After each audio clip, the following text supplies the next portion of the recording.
ওই নরেন্দ্র মোদী কাপ, এই কাপ, সেই কাপ, মমতা বন্দ্যোপাধ্যায়ের সঙ্গে আছেন। সুতরাং খেলা আরো জোরদার খেলা হবে 26-এর ইলেকশনে। মাঠে ময়দানে খেলা হবে, রাজনীতির খেলাও হবে।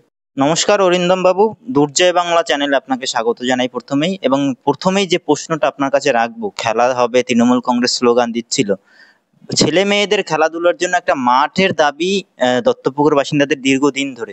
সাংসদ পার্থ ভৌমিক লোকসভা নির্বাচনের আগে বলেছিলেন এখানে একটা মাঠ হবে। মমতা বন্দ্যোপাধ্যায় যে মাঠে এসে বক্তৃতা দিয়েছিলেন, বিজেপিকে হাঁটানোর সুর তুলেছিলেন, সেই মাঠে একটা কাঠামো নির্মাণ হবে, একটা খেলার মাঠ হবে। তাই নিয়ে বিতর্ক যে সেখানেও কাটমানি কয়েক লক্ষ টাকা বরাদ্দ করা হয়েছে, সাংসদ নিজে সেটা দেখছেন। আপনি স্থানীয় এই অঞ্চলের নেতা, তৃণমূল কংগ্রেসের নেতা, আপনাদের বিরুদ্ধে বারংবার অভিযোগ উঠছে, কিন্তু আমার প্রশ্ন হচ্ছে যে ঠিক কি হয়েছে এবং কেন এই ধরনের অভিযোগ বারংবার উঠছে? দেখুন, যারা অভিযোগ তুলছে তারা তো কোনো ভালো কাজের সঙ্গে যুক্ত থাকে না। একটা কাটমানি টাকা পয়সা নয় ছয় বলে দিয়ে ফুটেজ নিতে চায়, মাইলেজ নিতে চায়। বাস্তবিক এই মাঠটা যখন খারাপ অবস্থার দিকে গেছে, আমরা অনেকদিন ধরে এই চেষ্টা করছিলাম মাঠটাকে কিভাবে ঠিক করা যায়। আমরা পার্থভূমি যখন এখানে ভোটে দাঁড়ান, পার্থভূমি মহাশয়ের কাছে আমরা আবেদন রাখি যে দাদা, ফার্স্ট কাজ আমাদের দত্তপুকুরে এটা করতে হবে, এটা আমাদের দাবি। আমাদের দত্তপুকুরের ছেলেমেয়েরা খেলার জায়গা সেরকম নেই। এখানে প্রচুর খেলোয়াড় খেলে কলকাতা মাঠে খেলেছেন, এবং বর্তমানে বাচ্চা বাচ্চা ছেলেরাও প্র্যাকটিস করতেন সেই জায়গাটা, এবং বয়স্ক মানুষরা মর্নিং ওয়াকটাও করতেন একদমই। এবং আরো বড় কথা হচ্ছে যে অনেকেই এইখানে এই মাঠে প্র্যাকটিস করে আপনার ডিফেন্সে চাকরিও পেয়েছেন। সেই জায়গা থেকে আমাদের অনেকদিন ধরেই এটা আমাদের দৃঢ় প্রতিজ্ঞাই ছিল যে এই মাঠকে আমরা ঠিক করব। তো সেই সাপোর্টটা আমরা পার্থভূমি মহাশয় জিতে আসার পরেই উনি ঘোষণা করেছেন এবং মাঠের জন্য ৭৪ লক্ষ টাকা আপাতত স্যাংশন করেছেন। মানে সংসদের তহবিল, নিজস্ব তহবিল থেকে? নিজস্ব তহবিল থেকে ৭৪ লক্ষ টাকা আপাতত স্যাংশন করেছেন। আবার লাগলে উনি বলেছেন আরো টাকা দেবেন যেরকম যা প্রয়োজন হবে। এবং আমরা সেইভাবেই কাজ শুরু করেছি। মাটিটা মার্চ এপ্রিল মাস নাগাদ পড়ে গেছিল। এবার ফাইন্যান্সিয়াল ইয়ার শুরু, সেইখানে টাকাটা গেছে, প্রপোজাল গেছে, অ্যালটমেন্ট হয়েছে। আমরা সেই অ্যালটমেন্ট হওয়ার সময় বা গভর্নমেন্টের টাকা অ্যালটমেন্ট হতে যতটুকু টাইম লাগে টাইম দিতেই হবে। মাটিটা পড়ে গেছিল, তারপরে যেরকম বৃষ্টি, এরকম বৃষ্টি তো আমরা আশা করিনি। যেমন ধরুন একদিন আগেও কলকাতায় যে বৃষ্টিটা হয়েছে, এক মাসের বৃষ্টি একদিনে হয়ে গেছে, বানভাসী অবস্থা হয়ে গেছে। আর আপনারা সবাই জানেন যে অবগত যে বৃষ্টি এই বছর যে পরিমাণে হয়েছে। এবার ওইখানে বৃষ্টি হওয়াতে কাজ শুরু করা যায়নি। প্লাস আমরা যে প্রোগ্রাম নিয়েছিলাম যে টেন্ডারিং হওয়ার আগে মাটিটাকে অ্যাটলিস্ট লেভেল করে ফেলবো, কিন্তু বৃষ্টির জন্য সেইটা বন্ধ হয়ে গেছে, গাছ জন্মে গেছে। কেউ তো আর ওখানে ইচ্ছাকৃতভাবে গাছ জন্মানোর জন্য কিছু করেনি। এখন এরা পেয়েছে একটা সুযোগ যে সমালোচনা করতে হবে তৃণমূল দলের, সেই জন্যই ওরা সেই সমালোচনার রাস্তায় হেঁটেছে। ওখানে প্রতিবাদ মঞ্চ বানিয়ে মাঠের নিয়ে প্রতিবাদ করেছে, কিন্তু তারা জানে না যে প্রসেসটা চলছিল। এবং মাস দেড়েক আগেই আপনার এই টাকা ঢুকেছে। টাকাটা ঢোকা পর্যন্ত টেন্ডারিং হয় না। টেন্ডারিংয়ের একটা টাইম লাগে। সেই টেন্ডারিং সেই যথাসময়ে হয়েছে, টাকা ওয়ার্ক অর্ডার প্লেস হয়েছে, তারপরে আপনার কাজ শুরু হয়েছে। এবং দেখেছেন হয়তো আপনারা যে কাজ অলরেডি শুরু হয়ে গেছে। গাছগুলো যা ছিল সবই পরিষ্কার করে ফেলা হয়েছে, সামান্য কিছু জায়গায় আছে আবার বৃষ্টির জন্য। তো পুজোর পর থেকে একদম ফুল ফ্লেজে কাজ শুরু।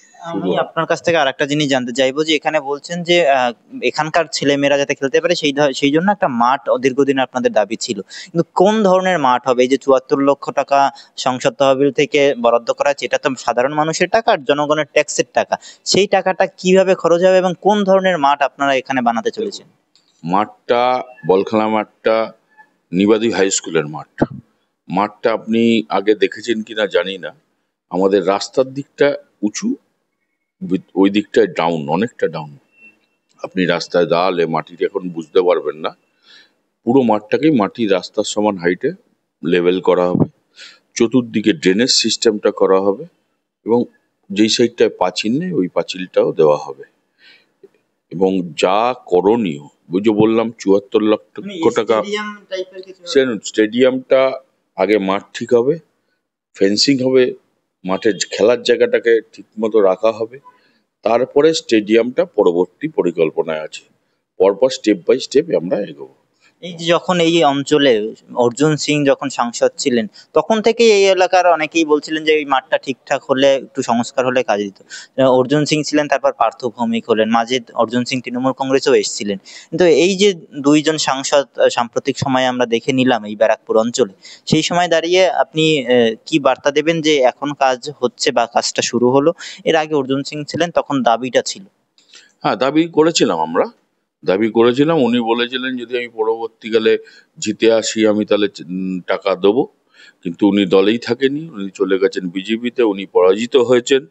আমাদের সাংসদ, আমাদের প্রিয় সাংসদ পার্থদা জিতে এসছেন, জিতে এসেই কমিটমেন্ট, কারণ তৃণমূল যে কাজ কমিটমেন্টটা করে, মমতা ব্যানার্জি যে কমিটমেন্টটা করে সেইটা বাংলার মানুষ দেখেছে। ঠিক একইভাবে আমাদের সাংসদও সেই কমিটমেন্ট রেখেছে। ফার্স্ট কাজই উনি দত্তপুকুরে দিয়েছে মাঠের জন্য টাকা।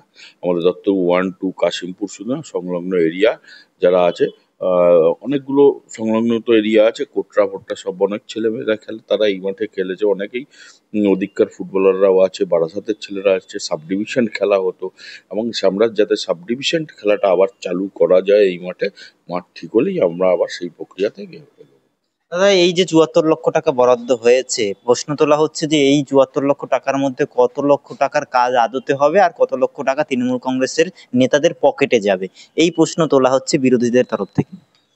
যারা প্রশ্ন তুলছে তারা তো কোনোদিন কাজ করেনি। এত বড় কর্মযোগ্য 74 লাখ টাকাও সাফিসিয়েন্ট নয়। এত বড় মাঠে মাটি ফেলা, তারপরে আপনার মাঠ তৈরি করা, মাঠ তৈরিতে কত টাকা আইডিয়া ওনাদের নেই, খেলাধুলা এরা করেনি কোনোদিন, যার জন্য এরা এই ধরনের কথা বলছে। ড্রেনেজ সিস্টেম আছে, পাঁচিল আছে, হ্যাঁ, এখানে যদি কারোর খাওয়ার ইচ্ছা থাকতো, তাদের ইচ্ছা তাদের কাজ করার, তো তারা 34 বছরে কোনো একটা বাড়ি খেয়ে এসছে আর একটা বাড়ি সেন্ট্রালে থেকে যা করার করছে। তো সুতরাং তারা তো এই ধরনের কথা বলবে, তাদের তো উন্নয়নের কোনো মনোভাব নেই, তাদের সমালোচনা কোনো মনোভাব, মানে যত আকথা কুকথা বলার মনোভাব নিয়ে তারা চলে। এই যে বলছেন আমরা প্রতিবাদ করেছি বলে মাঠের কাজ শুরু হয়েছে, সিপিএম নেতা বলেছেন, দ্য সিনিয়র দাদা।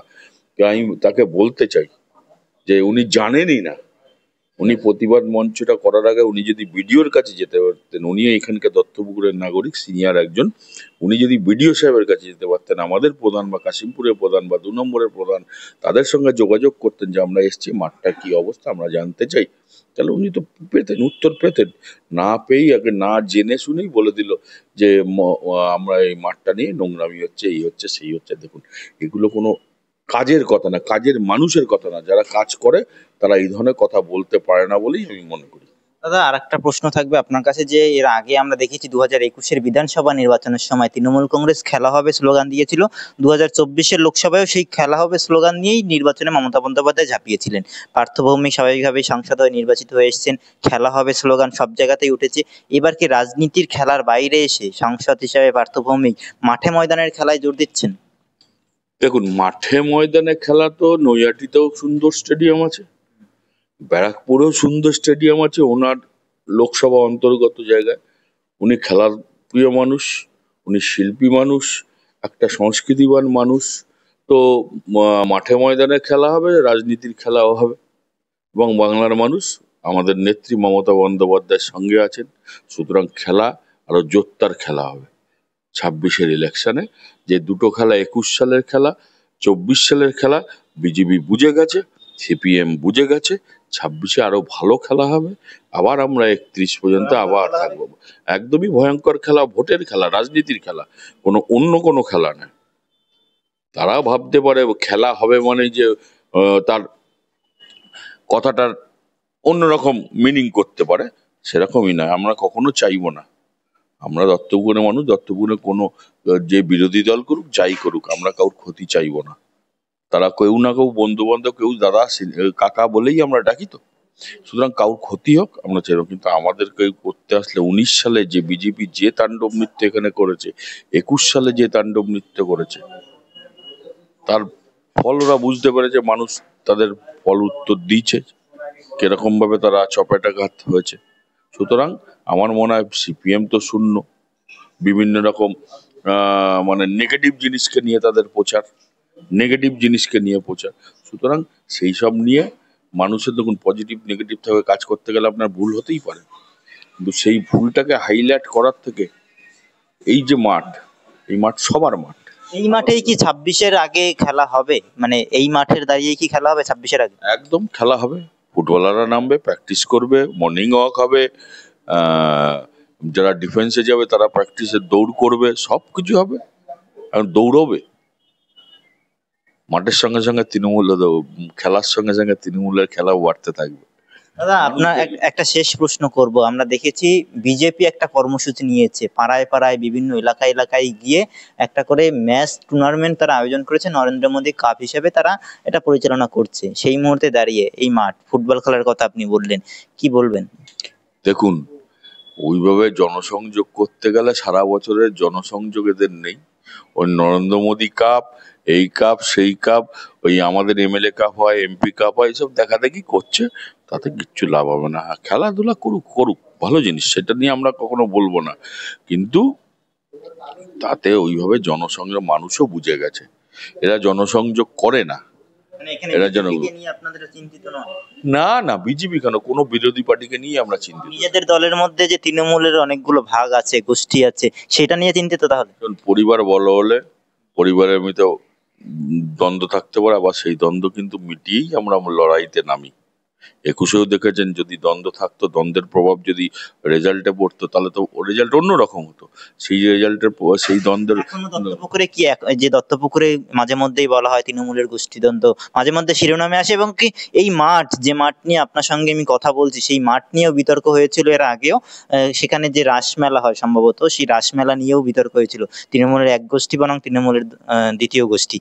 আপনাদের নিজেদের লড়াইটাই কি এখনো বেশি, নাকি এখনো কি সেই গোষ্ঠীদ্বন্দ্বটা আপনাদের মধ্যে রয়েছে? দেখুন, রাস মেলা নিয়ে গোষ্ঠীদ্বন্দ্ব বলতে এগুলো ভুল খবর। ব্যাপারটা যেটা হচ্ছে, খেলার মাঠ আমরা চেয়েছিলাম, কেউ রাসমেলা করতে চেয়েছে, রাসমেলা হয়েছে, এখন মাঠটাকে মাঠের জায়গায় ফিরিয়ে দিতে চাই। মেলা হলেই একটা মাঠ নষ্ট হয়, স্বাভাবিক। এটা এটা তো এইখানে তো প্রচুর প্লেয়ার এই মাঠ থেকে উঠে এসছেন। আমরা খেলার প্রিয় মানুষ, আমরা সেই জন্য আবার খেলার মাঠকে খেলার মাঠের জায়গায় ফিরিয়ে দিতে চাইছি। আর গোষ্ঠীদ্বন্দ্ব থাকবে, ওটা কোনো ব্যাপার না। সংসার বড়তে আমি আমার মত প্রকাশ করতে চাইবো, আপনি আপনার মত প্রকাশ করতে চাইবেন, আবার ঠিক লড়াইয়ের সময় ঠিক হয়ে যাবে। আমার নাম অরিন্দম মুখার্জি।